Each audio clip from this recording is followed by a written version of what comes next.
Howdy folks, and welcome back to the channel, welcome back to another tutorial episode of War in the East 2. This will be, as you can see from the length of the video, a very long tutorial, and I fear it will be even slightly complicated, because we will dive into the details of manual handling of the air directives. Briefly, Air directives are the instructions that you set for your planes to fly in the air execution phase. There are 6/7 types of air directives. 6 can be selected during the air planning phase, while the 7th one can be used during the ground movement phase, and this is the air transport mode. Focusing on the, let's say, main air directives, these are issued during the air planning phase. There are two ways to issue air directives. You can either click on any of the air directives of interest, like in this case the ground support, and then you click on any of the air fleets, so the Luftwaffe, the air commands, or the Soviet air armies, or you can directly select, in this case, the Luftwaffe 1, and then you click on the air directive button. And in both ways, you will access this window here. That let's show it. In this case, for the Romanian Air Command, this looks empty. For the 3 Luftwaffe, I already set up some let's say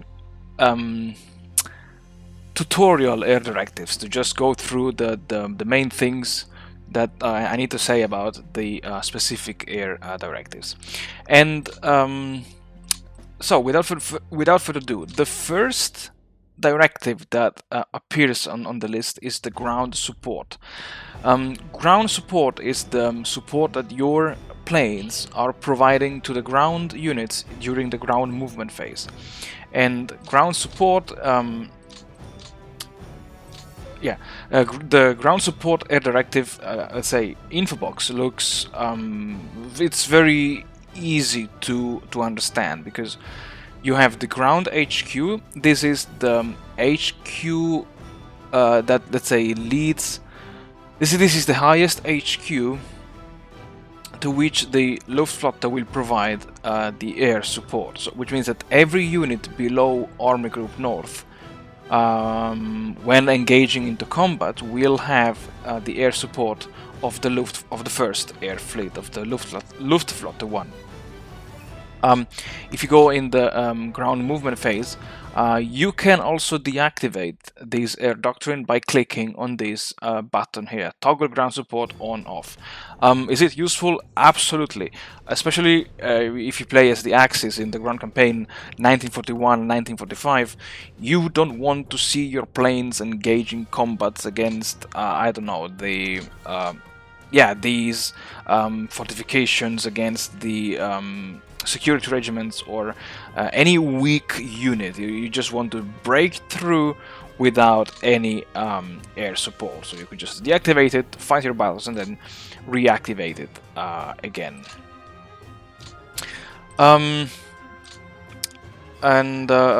So fly weather is something that will come back again for all the air doctrines, and fly weather indicates the minimum weather under which your planes will be flying. You can set it to fair, good, or just fly when there is excellent weather, or you can say fly regardless of the weather, and which is not really recommended, because during blizzards and snowstorms and heavy rain, you increase the chance of getting operational losses. So mechanical failures, incidents, and so on and so forth. And also, when you assign an air doctrine, you will see here this window.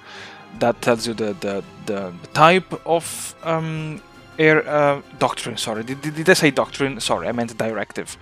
Air directive, in this case ground support, Luftwaffe 1. Auto indicates that the assignment has been done by the AI, and we will see later in the tutorial what does it mean. And then here you have the amount of ready planes that will take, well, so planes that have the potential to take part into in the air directive. Sorry, I guess I need to drink because otherwise I'm getting voiceless. Okay, the next air directive is the ground attack. But before going, I want to show you one thing. When you, let's say, when you are done assigning the first air directive, that you can set up to 32 per each air fleet, you need to go to this one here. You must not click any of these air directives, otherwise if you click one of these and then you change air directive, you will lose all what you have saved here. So you go here where there is the star, and you click, for example, on ground attack air directive, change air directive type. Oh, absolutely yes. And now you can set here your new ground attack air directive. Ground attack means that your planes will attack enemy targets during the air execution phase. As a quick example, to set up this air directive, we can set, let's say, let's remove the ground units. Let's say I want to bomb the airfield in Kaunas, and yeah, so I just clicked with the left mouse button on Kaunas, and there we go with the air directive. And you can play around with these settings, and then once you're done, you can click on confirm. Now, if you by mistake did something wrong and you realized, oh my god, I don't want this air directive, you can cancel it by clicking on the X. By clicking on this box, activate air directive, you will leave the air directive here, but the order during the air execution phase will not be carried out. And this can become useful if, for instance, you I don't know, set up an air directive of reconnaissance, a tactical reconnaissance mission over Riga, Daugavpils, and Polotsk. I think it's, yeah, Polotsk. And then your panzers reach Riga and Daugavpils, but not Polotsk. So in the next turn, you could deactivate the recon missions over Riga and Daugavpils, and then just leave the one over Polotsk. Now, I prepared this air directive, which is a ground attack mission, and using this very same settings and things that I've just shown you guys. Settings. Target is the target hex, in this case directly Daugavpils. Staging base is the base from which all the planes involved, that will take part in this air directive, will, let's say, join, and then from here they will progress through the, let's say, they will fly towards their objective. Area is the area that you want to cover with the air directives. You can set it from 0, which means just 1 hex, or 9 hexes, so it makes these squares of 3 times 3, 2, 5 times 5, and so on and so forth. And oh yes, sorry, I forgot. In case you misclick the target, you can always I don't know, left click any hex at will, or if you want to change the staging base because you think that that's not the base that you want to use, you can just click on the airfields, and then you can click on any other available airbase. Day and night tells you when this mission will be flown. You can check day or night. Intensity, it means how much aggressive your pilots will be, and the more intense the mission is, the more fatigue your pilots will accumulate during this mission. Fly weather, we've seen it already, and then current weather, excellent, so there shouldn't be no problems. On the right hand side we have the target priorities. With the ground attack, you have to select what your planes will be bombing. You can check between airfields, units, and units means that your planes will bomb actually the ground elements that make up that make your the enemy divisions. Railway will damage the railways and will increase the railway transportation cost of the enemy. Port will bomb the port infrastructures and also reduce the amount of supplies that can be shipped via this port. Ferry is like a railway; it increases the cost in transport in sea transport for a unit, and then rail yard reduces the let's say the amount of it's called rail yard capacity. We haven't talked about logistics, so take this for granted. Bombing enemy rail yards reduces the ability to move supplies via the railways. Now, interdict works slightly differently, because interdict means that the ground units will have to pay an extra cost in movement points while they are marching through hexes that are being interdicted from your air directive. And to give you a visual example, imagine to see 200 Stukas flying on top of your heads, and then they're just bombing enemy divisions, or I don't know, a choke point or a bridge that is being used by enemy divisions, which means that those divisions will have to spend more efforts in moving through those choke points. And then we have the schedule, which tells you at which day your planes will actually take off and perform the mission. And you have the strike number. The strike number, when it's set on auto, is directly correlated with the area, because you can see if you just have one hex, it will perform 2 strikes per day. If you have it like with it was 1, it will perform 4.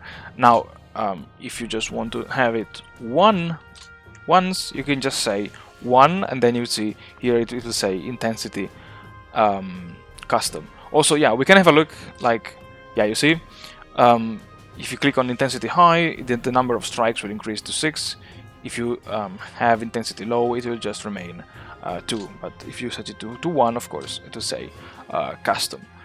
Altitude is the altitude at which your planes will fly to the target and also perform the air mission. Be aware that bombers and fighter bombers will bomb the enemy at a much lower altitude. And priority is given to specific air directives when you have more than one air directive within the same air fleet, in this case the Luftwaffe 1, and you have maybe the same AOGs taking part in multiple missions. So if you think that the bombing of Daugavpils is more important than the ground support to Army Group North, then you can set this mission to very high. And sorry, I was wrong. Let's say if you have a second bombing mission to, I don't know, to Shadulai or Kaunas or Vilnius, you can set them to just high, norm, low, or very low. And min AC in brackets ESC is the minimum amount of planes that you want to have for this specific mission, and ESC is the minimum amount of escort planes that you want to have for this mission, while REC indicates the requested amount of planes for this mission, and of course the requested escort for this mission. Normally I like to do 40 bombers and 10 escorts. And when you see that a minimum and the minimum amount and the requested amount are matching, then you are sure that your mission will be flown. And then we have here follow path no. Follow path no means that even if as you can see here, you have this automatically set path to the target. If you say no, it means that the AI will just fly your planes irrespectively of the path that you have chosen. If you say yes, you will then restrict the flight to the path that you have established for them. Why you may want sometimes to let the planes follow the path? Well, because if you go on this button and you see that, I don't know, let's imagine that in this is Kedai there is a level 1, like in Daugavlis, high altitude flak. We know that flak can cover all of the surrounding hexes, so you want to avoid flying in these 3 hexes. What do? Well, you can select with the left mouse button the green line indicates the flight path on the way to the target, while the purple line indicates the flight path on the way back to the airbase. And you can just click these here. You can move them here, and now you see that you don't have anymore any flight path around the hexes that are potentially covered by the flak. If you just want to move the, let's say, backward flight, you can right click on the purple line, and then you left click on the hex that you want to set as a target just for the way back. And partial escort means that if you set it, if it's set to yes, it means that fighter planes will take off and actively escort your bombers until the limit of their range, and once they reach this limit range, they will just fly back to the airfield. Where do you see which is the range of the fighters? Well, you can either click on the range circles, or you can see it here. The hexes in light green are the hexes that can be covered by the fighter escort, while the hexes in purple are the ones that are not covered by fighter escort. If you say no partial escort, then the mission will not take place, because the fighters cannot escort the mission will take place without escort. Sorry, I got confused. And yeah, then the other type of air directive is the strategic bombing of enemy cities. This works like, let's say, like the ground attack, with the only difference that you are now targeting strategic points. As we will see in the logistics and production tutorials, cities do have different type of factories, and which produce, of course, things, and the list of factories can be damaged by strategic bombing. Is it useful? Honestly, I've never used it before, and I would recommend you folks not to use it, because it's just a waste of planes and resources. If you play as the Soviets, you do have planes able to perform long-range strategic bombing missions, and if you play as the Axis, be aware that the Soviet AI will perform strategic bombing missions on your cities, as it was, let's say, as it historically happened. And then we have the recon. The recon is this air directive. Recon, as you can see in the list of target priorities. Well, sorry. Let me rewind a little bit. Recon directives can be set as either strategic or not. When the recon mission is set as being tactical, you see the same list of targets that you see in the ground attack mission. If the recon mission is instead a strategic recon mission, then you see that you see the same list of targets that you see in the strategic bombing air directive. There is, however, a difference between these missions here and the interdiction mission. All of these missions here, airfields unit, railway, port, ferry, and rail yard, will provide you information of what is already there. Like I have here a recon mission on Baranovici. We can try to set it to 1. Exactly, yeah, this is fine. On Baranovici, and I know that there are 3 units here and 2 units here. Now, if I set, let's say, the priority of the targets on the units, the recon mission will increase the amount of details of these units. Like, I don't know, maybe this one can be a cavalry division, this one could be a mechanized division, and here I could have 2 HQ units and 1 infantry division. Yeah. The interdiction mission does precisely the opposite. Let's say, like this. Sorry, yeah, 3. The interdiction mission will provide you information of what you don't see on the map. Like, there is an armored division in Stolbzi. Well, with the interdiction mission, you will see the enemy division, and you will see maybe something like, let's say, like this without maybe the numbers. So you see, oh my god, there is a tank division that I didn't know it was there. So always remember the difference. Unit, what is known. Interdiction, what is not yet known. And the last but not least is the air superiority. Air superiority, the only, let's say, unique line to this air phase is the flying phase, which means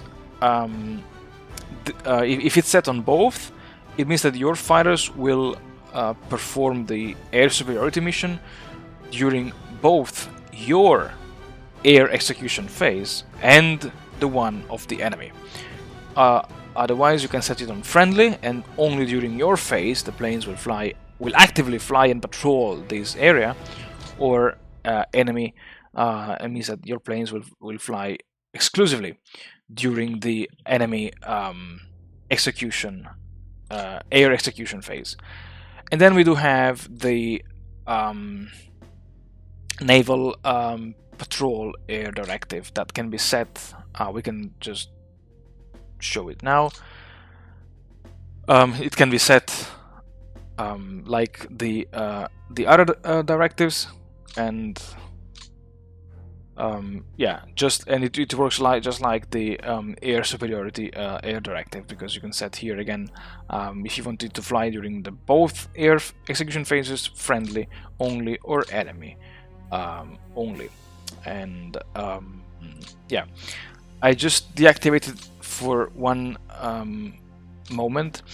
If you want to have a look at, say, if you are done preparing all of the air doctrines and everything, and you want to have a look at, if you want to observe a global overview of your air doctrines, we've seen it already, but this is the moment to repeat it. You can click on this button, and you can click on show all targets of the air directives, and then you will see all of the targets that you have prepared and selected for your ground for your air directives.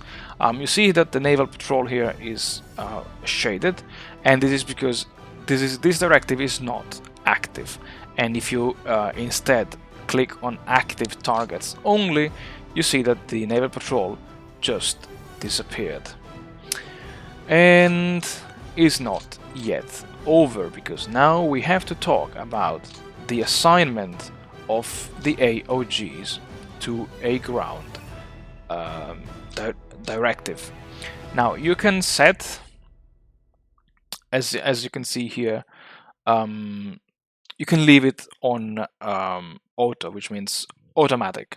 The AI will pick the amount of planes that you have selected, or the amount of planes that the AI thinks are suitable for the air mission, which in brackets it's always too much. The AI likes to exaggerate, and yeah, so just reduce to, you can play around and find which is the best combination of planes that you want to use, but never leave it to never leave these two to automatic.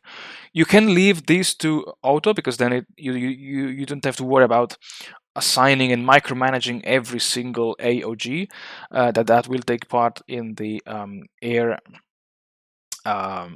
doctrine, and oh my god, in the air directive. And yeah, so what you see here are the total number of ready planes, and if you click on here, these are the planes that cannot take part in the air doctrine. In this case, 138 fighters and these 18 Junker Ju-88A, because they are equipped for naval only mission. And you see here hide inactive, the numbers are gone. And if you click on incompatible types, yeah, so you see here all of the other planes that cannot take part in this mission, which are, for instance, patrol aircraft and recon aircraft. And if you click on show air group, you will have all the detailed list of all of the air groups that can take part in the mission. If you see exactly, if you click on hide inactive, for instance, the Stab of the 76th Kampfgeschwader cannot take part in the mission. And if you click here on both, you can toggle between day and night only missions. And yeah. Okay, sorry, I had to drink some water because again I was feeling quite dry in the throat. Again, if you go into show air groups, you see here all the details, and you see the type of planes, the number of ready planes, the plane, the number of ready planes, the type of planes, level bombers. Again, these numbers, I have no idea of what they indicate. I tried in the past to have a look at if anything was matching in the air group unit, but I just cannot find. And here, yeah, as you've just seen, you can toggle whether a specific air group unit can fly during the day only, night only, or both. And you can click on hide AOGs, hide the ones that are inactive, and if you leave the ones that are inactive and you see on no fly info, it tells you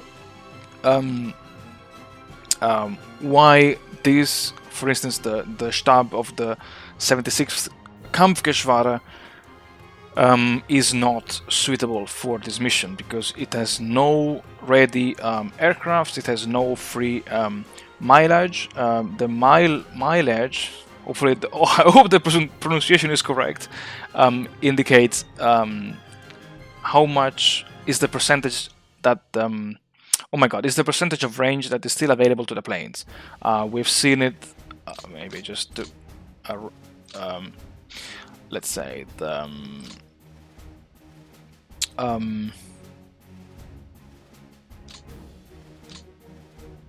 yeah, so here, it's here. Traveled percentage 0. The more your planes fly, the lower their overall mileage gets. And yeah. So this is left in auto mode. But what if you are really love micromanagement and you want to assign the air operational groups, let's say manually? Then you can do it by just clicking on the double plus here next to the name of the AOG. And if you do it, then the AOG will move up here, and it will show you assigned 2 AOGs with a total number of bombers, in this case 76, and 64 fighters. Now, one AOG can take part in multiple missions. In this case, I have selected the 55th Kampfgeschwader and the 3rd Jagdgeschwader to take part in the bombing of the airfields of Lvov, as well as of the 2 airfields of Drohobych and Stry.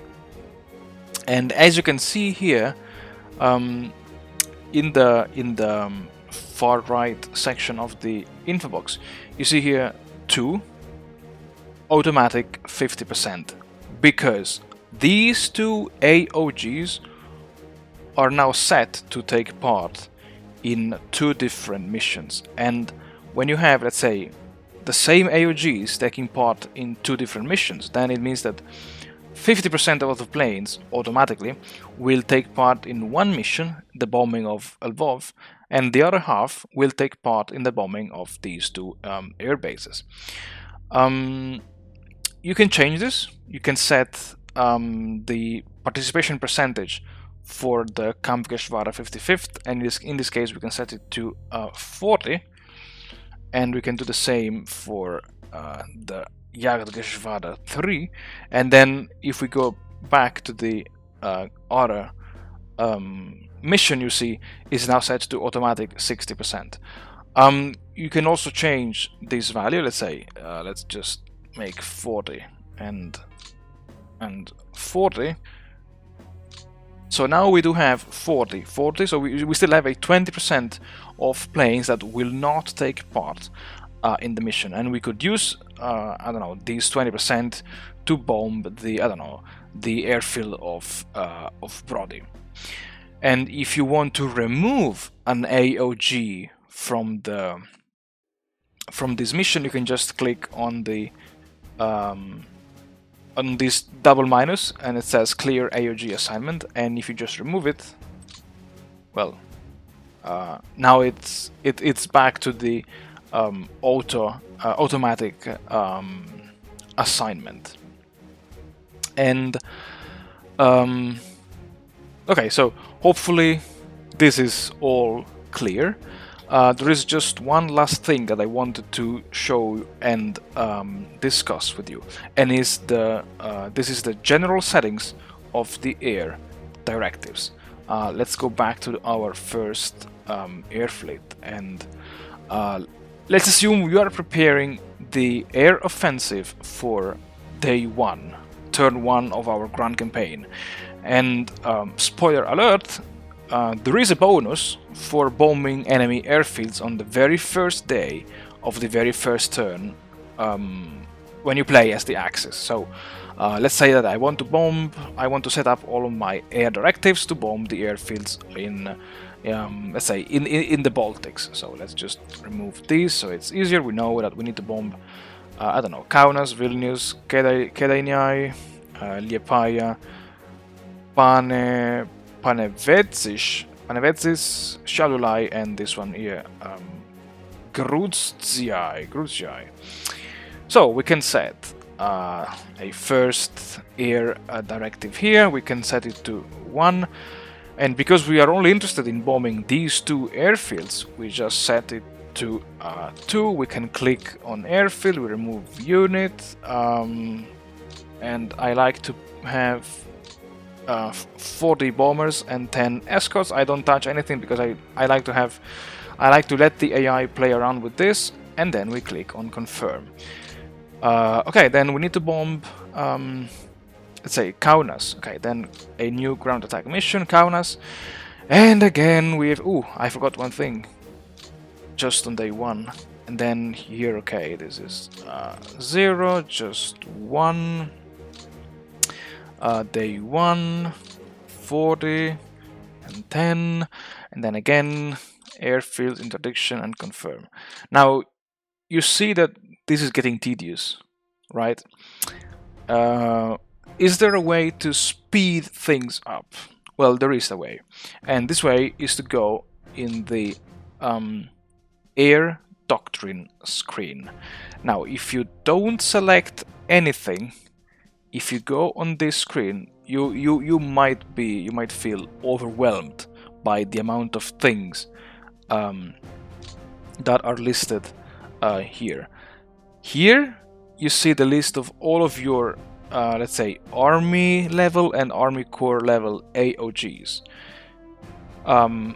Not only the ones that are present on the map, but also the ones that are scheduled to arrive further on throughout the campaign.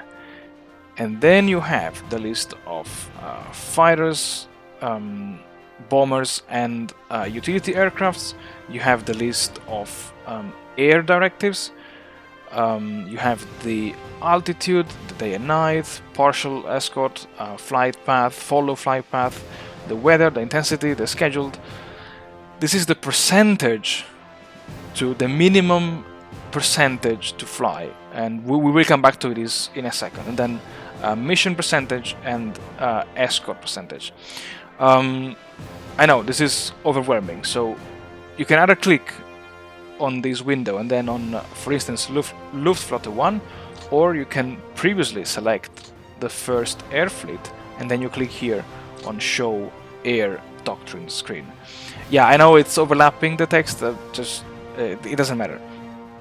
Now, we want to bomb airfields, and in this window here we can manually change the parameters for our air directives, sorry.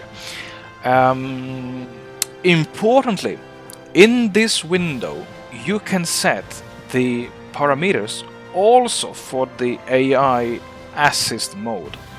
If you see that the AI is not doing great, you can tweak some values here, and then the AI will obey, let's say, these new values. Most of the things that we have that are shown here, we have already discussed about them in this tutorial. So just to give you a quick example, for the ground attack missions of turn 1, you want to set everything to day 1, intensity low is fine, ignore, and then percent to fly. The percent to fly is the minimum percentage of ready planes that, in this case, the Luftwaffe 1 needs to have in order to fly those specific missions. If you increase the number of ready planes, let's say to 100, it means that all the planes must be ready to take part in the mission, which is a big problem because, I don't know, maybe during the first mission you have 3 or 4 planes that are getting damaged, and this means that no other mission will be flown because you said here all the planes must be ready, and therefore if you set it to 100 and you have some losses, then no mission can never be flown after the first one. So it's highly recommended you don't touch this value. Of course, this is from my experience. If you go to the forum, you will see plenty of other players with much more experience than me, and they will tell you, no, you can touch it, you can set it to 30, you can set it to 10, and so on and so forth. Mission aircraft percentage and escort aircraft percentage indicates the percentage of planes that the AI will commit to a specific mission. and this is actually a let's say it indicates a percentage of the let's say of the number of planes that I've set here. So 40 and 10. If this is let's say at 100, the AI will follow the instructions that you've set in the air doctrine screen. If you set it to, let's say, I don't know, 50, you can still fly missions, but the AI will pick roughly 50% less planes compared to what you have indicated, or compared to what it should have, even if you have left, let's say, this, we set it on 0.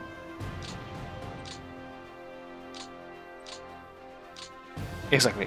Even if you set it on auto, while if you set it on, let's say, 200, the AI will commit twice the amount of planes that the AI thinks it should commit, or twice the amount of planes compared to the ones that you have listed in the air doctrine screen. And the same is true for the escort aircraft percentage. And then we do have here apply air doctrines to the OKL HQ. The OKL is the supreme HQ of all of the air units, or you can set apply air doctrines to all air HQs, which is usually, if you are setting up the turn 1 bombing missions, I would highly recommend it to set it to all. And once you set it to all, and you click on ground attack, and you select, let's say, the bombing mission of Vilnius. Okay, it didn't take it. Oh, let's try maybe to set it back to 100.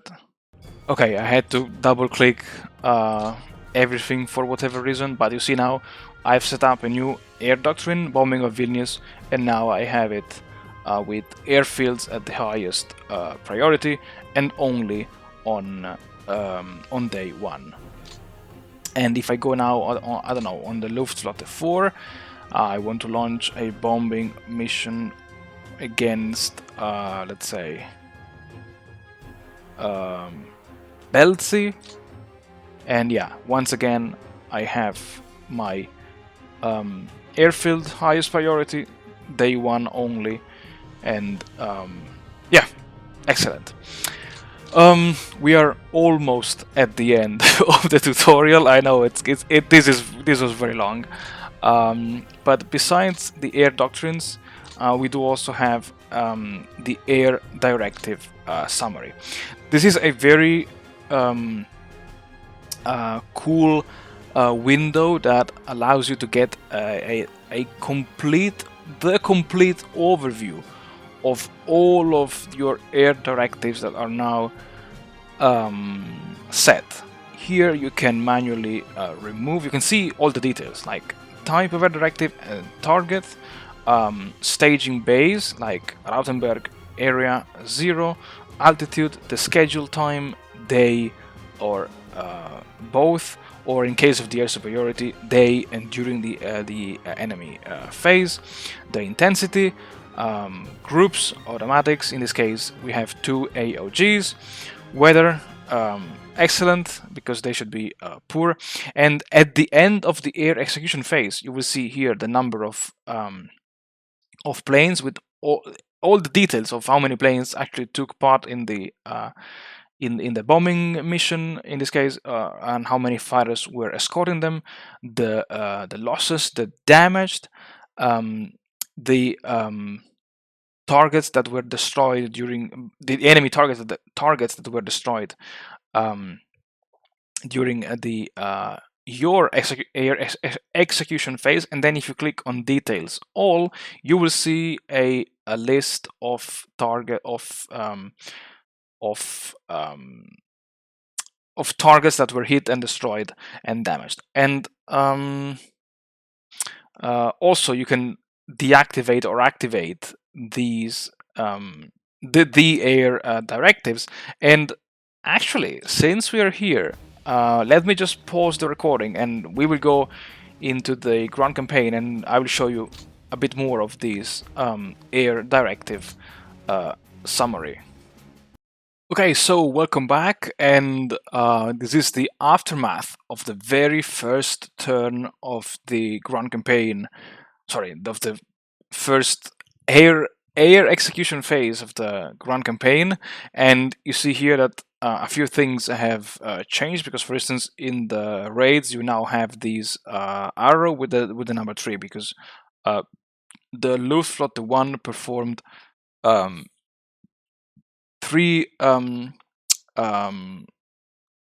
missions from the Tilsit airfields, covering 112 hexes, and 90 bombers took part in these missions with 40 escorts. One bomber was lost and one bomber was damaged.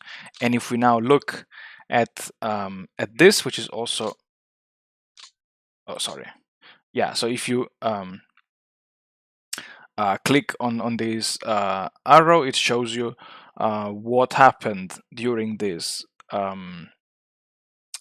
During these missions.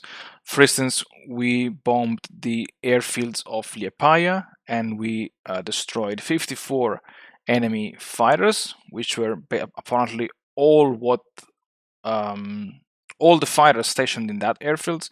We bombed the airfields of Grudzjai, and we lost one bomber and we destroyed 60. And we also bombed the airfield of Shadulai, and the enemy lost 59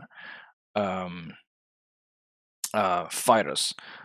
We we damaged the airfields, and we did, let's say, this percentage of damage. So now the airfield of Liepaja is 53% damaged, the one of Grudzjai is 46, and the one of Shadulai is 59. And you can have a look at all of the details that you want to have, and yeah, and yeah. So basically, that's it in this tutorial. We have, well, you have hopefully learned how to set up and modify air doctrines, and I think that in the next tutorial we may either talk about air supply missions, or we may jump straight into the into the third big chapter of this tutorial series, which will be logistics. Well, if you managed to watch me until this time, I thank you very much, folks, for your support, and well, I wish you all the best, and I'll see you all in the next tutorial.